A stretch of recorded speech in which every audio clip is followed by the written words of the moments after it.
Hello my dear friends, and welcome back to another Star Wars news update. Before we get into the main topics, the Star Wars community has lost yet another Star Wars actor. Mark Dodson, the unique voice of Salacious Crumb. At the age of 64, he has unfortunately passed away. He was also famous for his work on Gremlins, where he became the voice of Mogwai. He worked continuously for several decades in film, video games, radio, and commercials as a voice artist. It's people like him that made Star Wars what it is. The more minor roles outside of the main cast, that aren't often in the spotlight, that don't get the credit they deserve. And yet their contributions are what make the Star Wars universe so fleshed out and so iconic. So rest in peace, Mark, and may the Force be with you. So on to today's video. This is the week of The Bad Batch Season 3 Episode 5, The Return. But today, my dear friends, we turn our attention to live action, Star Wars movies, and Ahsoka Season 2. Let's begin with the movie side of things, but surprisingly nothing for the Mandalorian and Grogu. This concerns the movies that we know are coming up that we haven't had too many updates on in recent times.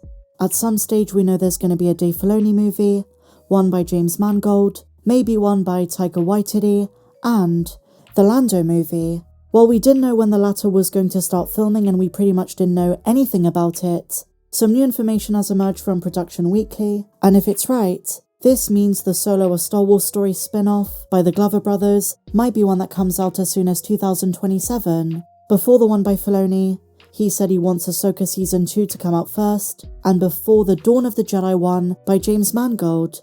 This comes from the Trailblazer, and they've summed up the events of what was revealed by Production Weekly. They said this: in addition to the report about Star Wars A New Beginning, this is of course the debunked title of the Rey movie, as well as the Mandalorian and Grogu, Rich Broski's production listing magazine also listed updates on the Lando spin-off film starring Donald Glover as the younger Lando Calrissian.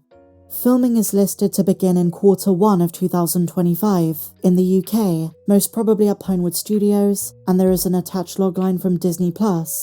It says this: originally a Star Wars series, this movie is based on The Empire Strikes Back and Return of the Jedi scoundrel Lando Calrissian. In his youth, Lando was a sportsman, seeking a fortune at the tables of Sabak. After we see him lose his beloved ship to Han Solo, Lando spends years living the high life and pursuing get-rich-quick schemes, with uneven results. He went semi-respectable as the Baron Administrator of Cloud City on Bespin, only to be drawn into the fight against the Empire. After a personal tragedy, Lando sought solace in isolation on Pasaana, which is where we see him in The Rise of Skywalker, unaware the galaxy would need him again. So this could just be a very vague synopsis. This logline doesn't seem specific to the movie, but rather sums up his life. It sounds very generic, but it could turn out the movie does involve both Billy D. Williams and Donald, giving a very broad narrative of the main events of his entire life, start to finish. This was something Justin Simien did say he wanted to explore before he was kicked off the project, and this became a Star Wars movie instead of a show for Disney+. It's still very early days, so please take this rumour with a massive pinch of salt. That being said, if it's true, and the movie's going to start filming next year, that means it could be the next film to release after the second movie of 2026, maybe at the end of 2027. So the roster confirmed so far is that we have 2 movies in 2026, one in May and one in December. One of those could be pushed to 2027, but if all goes well, the Rey movie and Mando are 2026.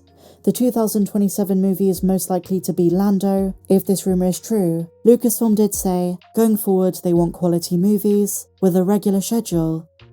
Moving on to some Star Wars gaming news. According to French journalist Gortoz, despite cancelling the Mandalorian game, EA is still interested in Star Wars. But they say they're apprehensive if there are no lightsabers and no Jedi. They say that was one of the reasons for the cancellation of the first-person shooter Mando game. Nonetheless, we have confirmation EA's second Star Wars game, the strategy one, is still in development. And so now, my dear friends, onto The Bad Batch. We're now into the month of March, and February was full of comments made by the creatives on the animated show. But D. Bradley Baker teases more connections in the next couple of episodes to the wider Star Wars universe, more familiar creatures, and he was asked if there is anyone specific or any species he can't wait to see in the show. And he references a creature we've already seen and ones we haven't, saying this: the batch takes on a new member, but it's not human. You've seen a little bit, so it's really fun how the Bad Batch does connect into the larger mythology of Star Wars. And it seems pretty obvious he's talking about Batcher, but he also teases more familiarity on the political side of things. Could we see more Bail Organa, Mon Mothma, Ryo Chuchi, Senator Pamlo? Could there be more Senate, and the political film noir genre that we saw in the second season? So many surprises to come. Really love the first 4 episodes. I think this has been the strongest season to date. The early reviews were right. And so now, my dear friends, on to Ahsoka Season 2. Jake Bartok is a talented freelance illustrator and comic book artist who's worked for Lucasfilm, and he has shared some amazing piece of work, kind of foreshadowing where Season 2 of the Ahsoka show is going to lead, and this mainly concerns the path of Shin. A couple of outlets have picked up on this, and I think it's worth talking about. We see a gorgeous piece of artwork illustrating Shin and Baylan. Rest in peace, Ray Stevenson. Shin is symbolically standing in his shadow, standing back to back with a former master, his mysterious orange lightsaber drawn and pointed down to the ground. Shin stares into the distance, holding her lightsaber up defensively. The two stand in front of the Pellaeon sunset, a vibrant, atmospheric, and evocative image. And the reason fans have been picking up on this is with confirmation from Dave Filoni's illustration that Ahsoka and Sabine are searching for Baylan and what he is after. We're also going to see a lot more of Shin. She ran away when Ahsoka offered her hand, and now she's teamed up with the bandits on her own journey. And the image reminds us, at the end of Ahsoka Season 1, Baylan tells Shin they both have separate paths. His destiny is there on Peridea, and he sensed his apprentice craved power, and that she should pursue it with Thrawn. But Shin never made it back to the Chimera, instead becoming stranded on the same planet as Baylan. When Ahsoka senses her fear and vulnerability, she offers her a different avenue. I think Ahsoka sensed how lost she really was. But in the end, Shin becomes the leader of the bandits. But we're reminded by this Lucasfilm artist, she will always have a sense of abandonment from Baylan leaving her. And we know now that Ray Stevenson is gone. We may not even see him in Season 2. It might be just the mission to finding what he's been after, the great source of power, connected somehow to Mortis, and maybe, as some fans suggest, the world between worlds. But whatever Shin does, as long as she resists redemption, the light, she will always be in the shadow of her former master. I really do love this illustration though. Any breadcrumb towards Ahsoka Season 2 is very welcome. And so finally, my dear friends, have you seen this brand new, non-hologram version of Captain Pellaeon, Thrawn's right-hand man, from The Mandalorian Season 3? This was not in the actual show. A good hint for what's to come probably in The Mandalorian and Grogu, which is going to continue exploring the Remnant, Ahsoka Season 2, and Dave Filoni's movie.